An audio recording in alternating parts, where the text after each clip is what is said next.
Vacuum-assisted cortex removal.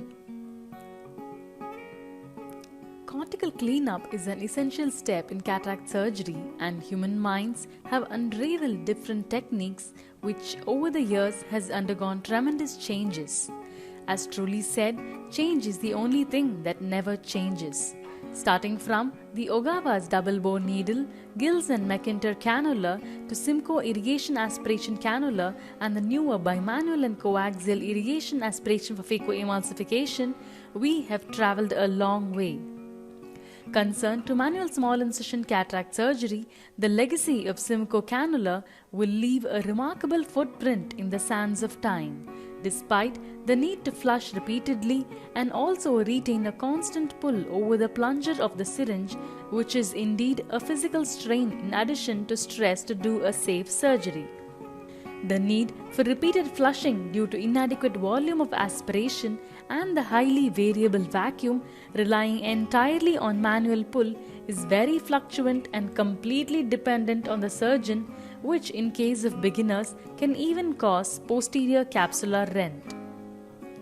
This kindled our interest to design an ideal device which is simpler and safer, yet economical and not depend on expensive disposables.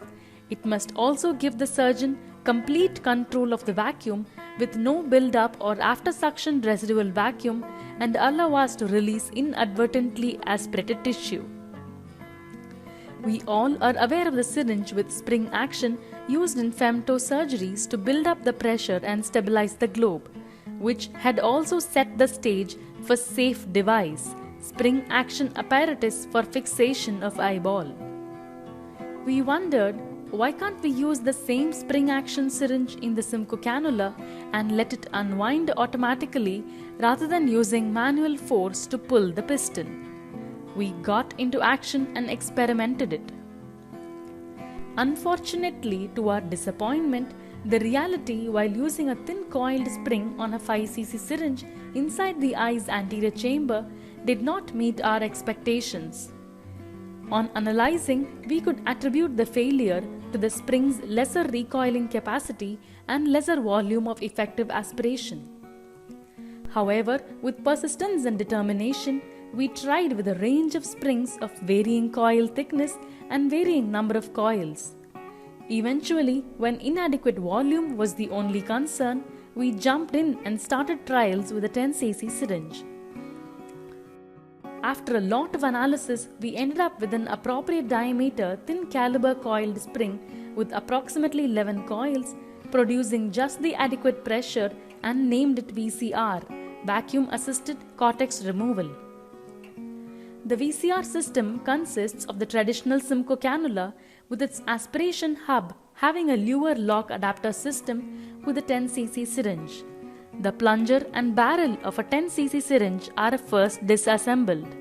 The coiled spring is inserted on the plunger and the syringe is assembled. With the spring in a state of compression, the Simcoe cannula is introduced into the anterior chamber and the thumb slowly releases the pressure on the flange of the plunger. The release of spring creates vacuum that allows the cortical material to fill the port, which is then manually stripped off its attachments and hence aspirated. The initial phase has a controlled but dynamic vacuum which gradually decreases during the later phases, leading to slower aspiration. With practice, one will be able to self-determine the amount of spring compression that achieves adequate cortical displacement. We can manipulate the rate of aspiration by keeping a hold on the flange, limiting the relaxation of the spring. The controlled vacuum produced by VCR avoids any sudden aspiration of ocular tissue as with traditional Simcoe and hence minimizes the risk of posterior capsular rent. Also, any inadvertently caught iris tissue or posterior capsule can readily be flushed out. Retaining a minimal amount of air in the syringe while entering the AC will serve the same purpose. The gradual and gentle vacuum gives us the liberty to hold the syringe freely in left hand and concentrate on cortical aspiration, making it more advantageous for beginners and trainees. Also, the larger volume of effective aspiration helps complete cortical cleanup in one go without the need to repeatedly flush out the aspirated contents.